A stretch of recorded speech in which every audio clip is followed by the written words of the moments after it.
Hey everyone, welcome to another interview edition here of the Loudini Rock and Roll Circus. My name is LouLombardi, aka Loudini, and today I am talking with Pete Francis, the founder and editor-in-chief of BluesRockReview.com. Welcome, Pete. How are you today? I'm doing great, Lou. Thanks for having me. No problem.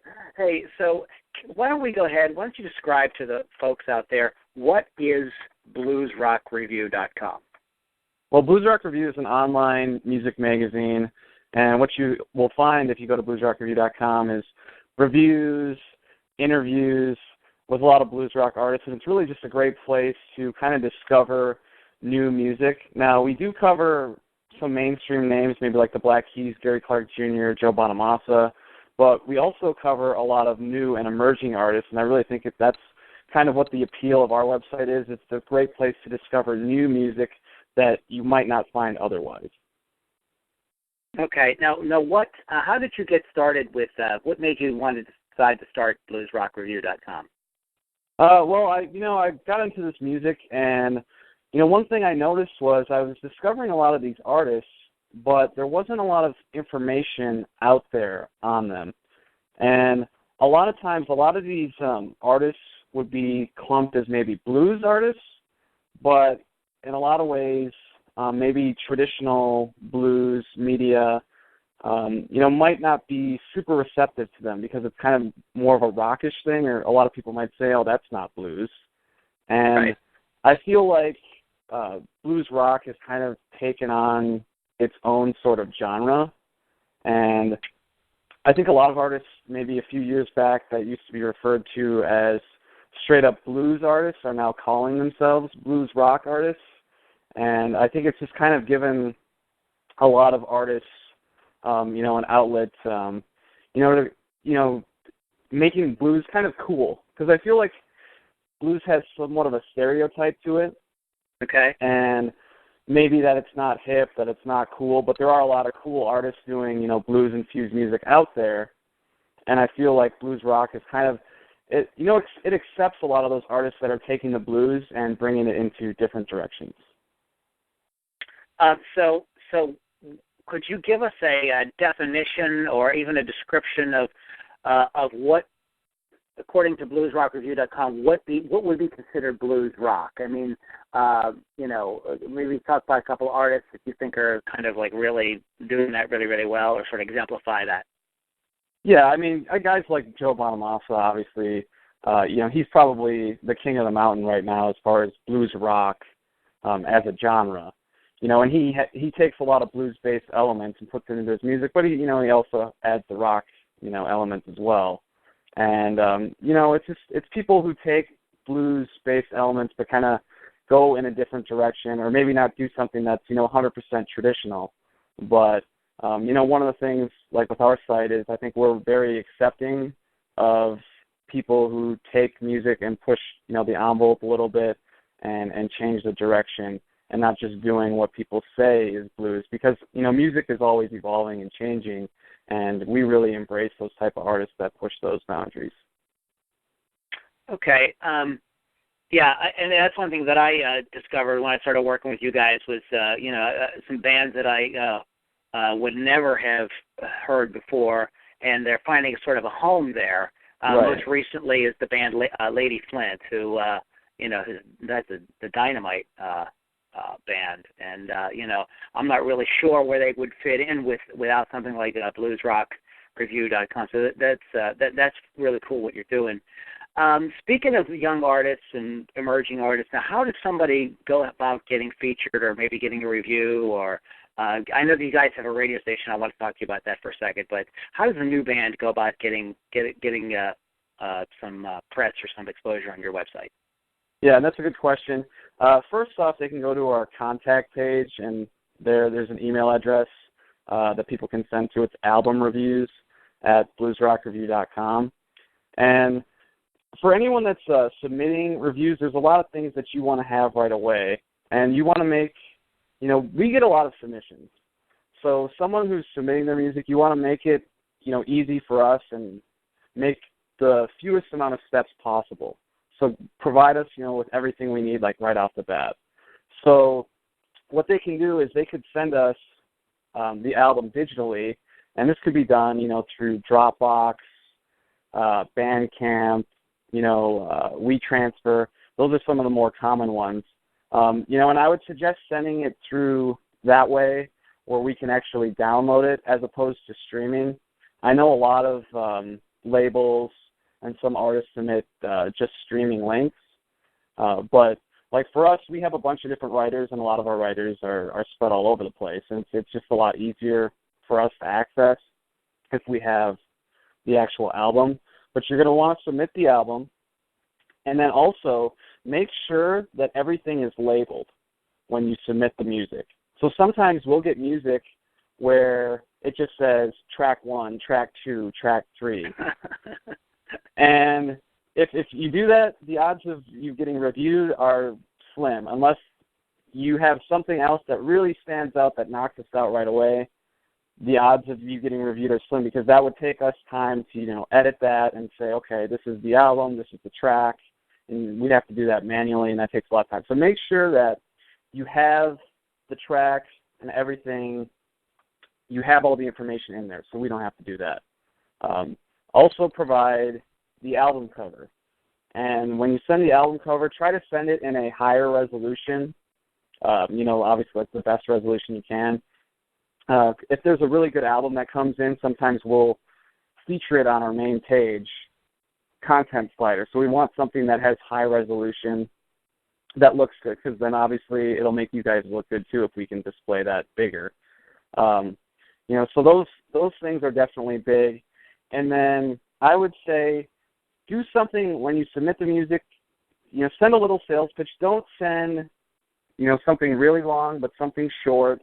One common technique that I've seen a few publicists do is they'll say, review if you like, and then they insert a couple different bands. So it gives you someone to compare the music to. Okay. So if you like that, then you might like this artist. That's definitely a good thing to do if you're pitching your music. Also, what's very effective is sending a single, like if you have a music video on YouTube, send that. Or, an album trailer, an EPK video, that makes a big difference too. You don't have a lot of ways to impress someone right away. So if you have a really strong album trailer, an EPK, that definitely shows that you're serious. You take your career very seriously, and that's the sort of thing that grabs my attention right off the bat. If I click on that and it's solid.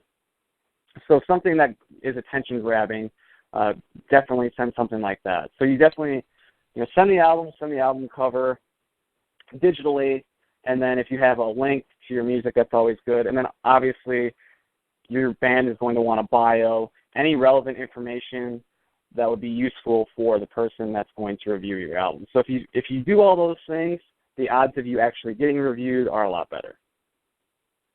So, and this is something that I've been preaching to my audience, because a lot of the people who listen to us are musicians, and that is, if you want somebody to work with you, make it easy for them to work with you. Right.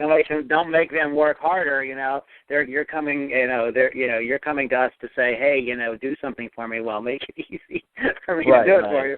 Exactly. Okay, a little bit more about the website. You guys do reviews and you do interviews. Could you talk a little bit about maybe the blog and the forum and some of the other features that you have there for people to kind of get involved with? Sure. We do have a blog section, so from time to time we've had artists who've been out on tour blog about their experiences. And personally, that's something that I really enjoy when we are able to offer that on our website. It's a unique perspective when you get to read about what a working musician is doing on the road, or when someone from the U.S. goes over to Europe and tours and what that experience is like for them.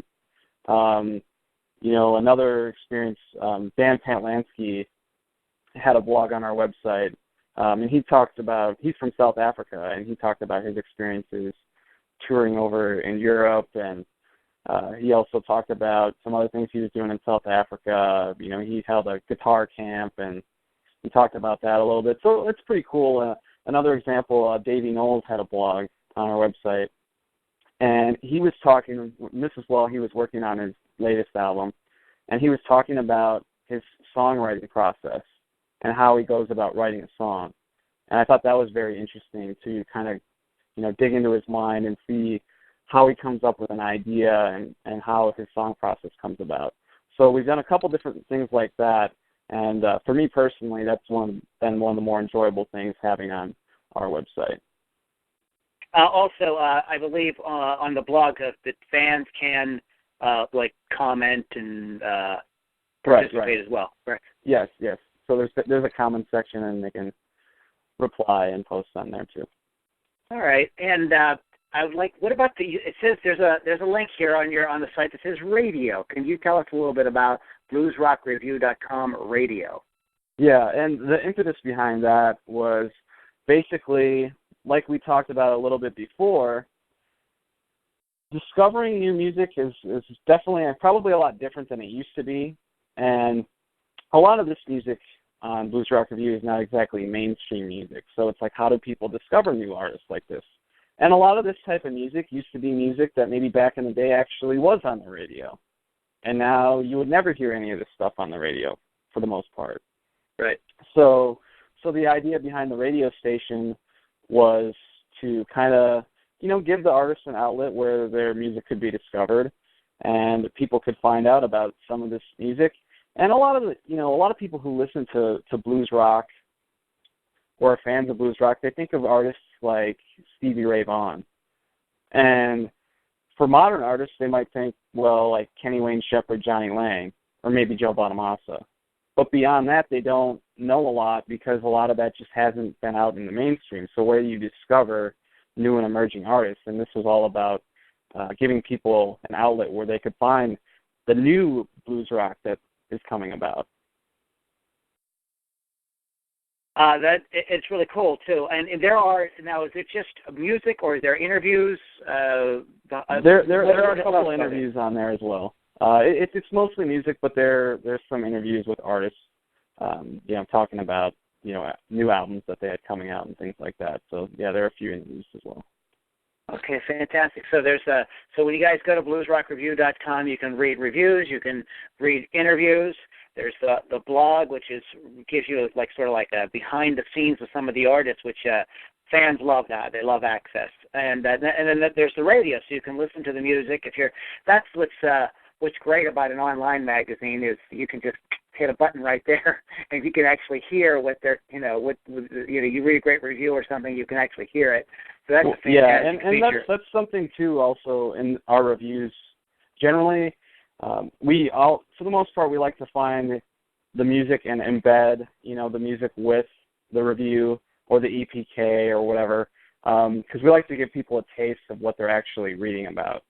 So, and like I said, as far as artists who submit their music, if you have something like that, if you have a music video or you have your music on SoundCloud or Bandcamp, it gives us the opportunity to actually place that in the review, and that's going to help you out because then people can actually hear your music. Absolutely. All right. Before we wrap up, I just wanted to ask you, Pete, what is the future for Blues Rock Review? Do you got anything new coming up that you want to share with people? Well, I think right now, I think things have been going well with the website, and really what we're just trying to do is expose this type of music to as many people as possible, because like I said, it's just really not a mainstream thing. Right. You're not going to hear about blues rock artists on TV or things like that. So it's really kind of an underground thing, and we really just want to expose this type of music to as many people as possible because it's such a great genre, and there's so many good artists out there right now that people just aren't aware of, and we really just want to bring those artists to people so they can hear their music. Okay, fantastic. All right, guys, you've been listening to Pete Francis, the editor-in-chief of bluesrockreview.com. For all more information on all the great artists and to read all about it and to listen to Blues Rock Review Radio, go to review.com. Pete, thanks so much for talking with us today. Thank you. All right, take care, man. We'll talk to you soon. All right, bye. Bye.